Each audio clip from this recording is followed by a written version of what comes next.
नमस्कार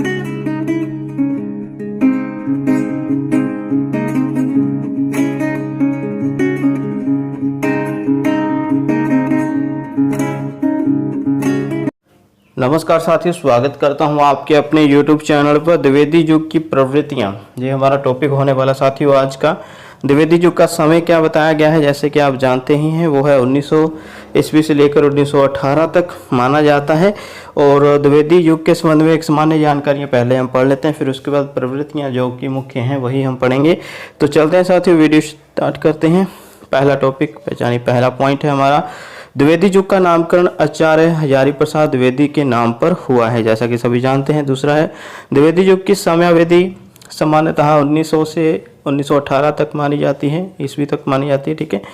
तीसरा पॉइंट है, आचार्य रामचंद्र शुक्ल ने द्विवेदी युग का काल निर्धारण सन 1893 से 1918 तक किया है। तो साथियों यह भी आप नोट डाउन कर लीजिए यदि आपको नहीं पता है, ठीक है। मैं नई बात बता रहा हूँ, 1900 से नहीं किया है उन्होंने निर्धारण किया है 1893। साथियों 1893 से लेकर 1918 तक उन्होंने जी समय बताया है द्विवेदी युग का, ठीक है। और द्विवेदी युग का नाम क्या दिया है उन्होंने, तो वो दिया है साथियों नई धारा द्वितीय उत्थान, नई धारा द्वितीय उत्थान। और भारतीय हिंदू युग का क्या नाम दिया है रामचंद्र शुक्ल ने, वो दिया उन्होंने नई धारा प्रथम उत्थान। और समय क्या बताया है 1868 से लेकर 1893, ये आपने याद कर लेना साथियों।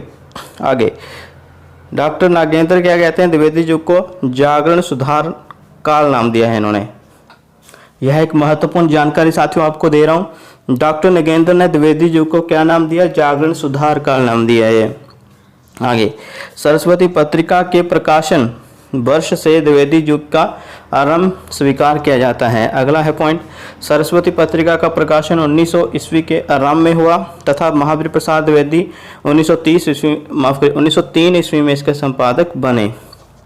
अगला पॉइंट है, सरस्वती पत्रिका के महत्व को रेखांकित करते हुए इसे 20वीं शताब्दी के आरंभिक चरण का विश्वकोश भी कहा गया है। आगे साथी प्रवृत्तियां जो कि बिल्कुल संक्षेप में हैं। तो पहली प्रवृत्ति है, राष्ट्रीयता की नवीन धारणा है इसमें, इस जो काव्य काल रहा है, ये युग जो रहा है द्विवेदी युग का, ठीक है। तो इसकी जो मुख्य प्रवृत्ति वो है राष्ट्रीयता की नवीन धारणा इसमें आई काव्यों में, ठीक है। भारतीय हिंदू युग की अनिश्चितता या अनिश्चित राष्ट्रीयता से अलग राष्ट्रीय भावना थी इसमें, भावना। और उसके बाद देश प्रेम अतीत गौरव की भावना अव्यक्त हुई इसमें। इतिवृत्तात्मकता, अधिकांश रचनाएं अतिवृत्तात्मकता धरे पर लिखी गई हैं। इतिवृत्तात्मकता क्या होता है, मतलब कोई भी जो कहानी, उपन्यास, चाहे वो कविताएं, विशेष तौर पर जो काव्य के रूप में जो रचनाएं आई हैं साथियों, वो इतिवृत्तात्मक उसमें गुण था। गुण मतलब आख्यान, कहानी नुमा थी वो कविताएं या काव्य, ठीक है। आगे चलते साथियों, नैतिकता एवं आदर्शवाद जो सबसे महत्वपूर्ण है। श्रृंगार भावना का विरोध करते हुए नैतिक मूल्यों पर बल दिया गया इसमें। द्विवेदी युग का काव्य समाज का आदर्श रूप लेकर चला, ठीक है। द्विवेदी युग का जो काव्य है समाज का आदर्श रूप लेकर चला, नैतिकता तो थी ही। आगे विषयगत वैविध्य, विषयगत वैविध्य विषयों पर अत्यधिक विस्तार हुआ। वैविध्य क्या है, वैरायटी, विभिन्नता, जब विविधता, ठीक है। जो विषय थे जब बोले कि रचनाओं के, ठीक है, तो बहुत सारे हुए, ठीक है साथियों। मतलब कहने का तात्पर्य ये है कि जो विषय रखे गए हैं इस द्विवेदी युग में वो अलग अलग विषयों पर रचनाएं लिखी गई, ठीक है। तो ये कहने का तात्पर्य है। विषयगत वैविध्य मतलब वैरायटी आई, विविधता आई, अलग अलग विषयों पर लिखा जाने लगा, ठीक है।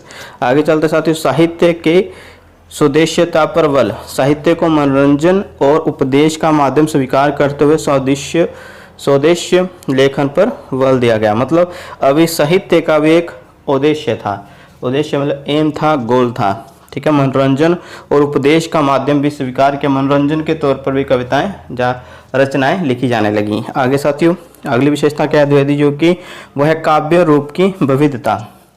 साहित्य से संबंधित रही हैं ये सभी जो प्रवृत्तियां हैं, ठीक है। काव्य रूप, ठीक है, काव्य रूप में विविधता आई, खंड काव्य भी लिखे गए, महाकाव्य भी लिखे गए, ठीक है।